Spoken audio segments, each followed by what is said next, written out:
बिस्मिल्लाहिर्रहमानिर्रहीम। आज का हमारा टॉपिक है ग्रामर या कवायद। इसमें हम ग्रामर की ज़रूरत, अहमियत और ग्रामर की तारीफ़ पे बात करेंगे। तो सबसे पहले ग्रामर की ज़रूरत, अहमियत हो।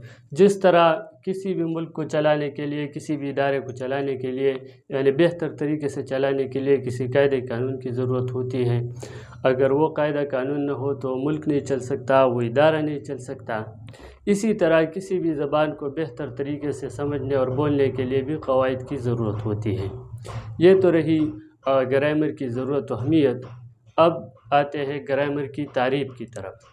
तो ग्रामर की तारीफ़ में आपको 3 चीज़ें जो है वो याद रखनी है कि वो सबसे अहम है। पहला है समझना, दूसरा है बोलना और तीसरा है लिखना।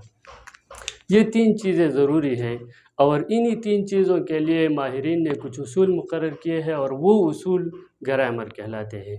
यानी सादा अल्फाज में किसी भी ज़बान को समझने, बोलने और लिखने के उसूलों को ग्रामर या कवायद कहते हैं। अब तक के लिए इतना ही। अगली वीडियो में इंशाअल्लाह ग्रामर के हिस्सों पे बात होगी।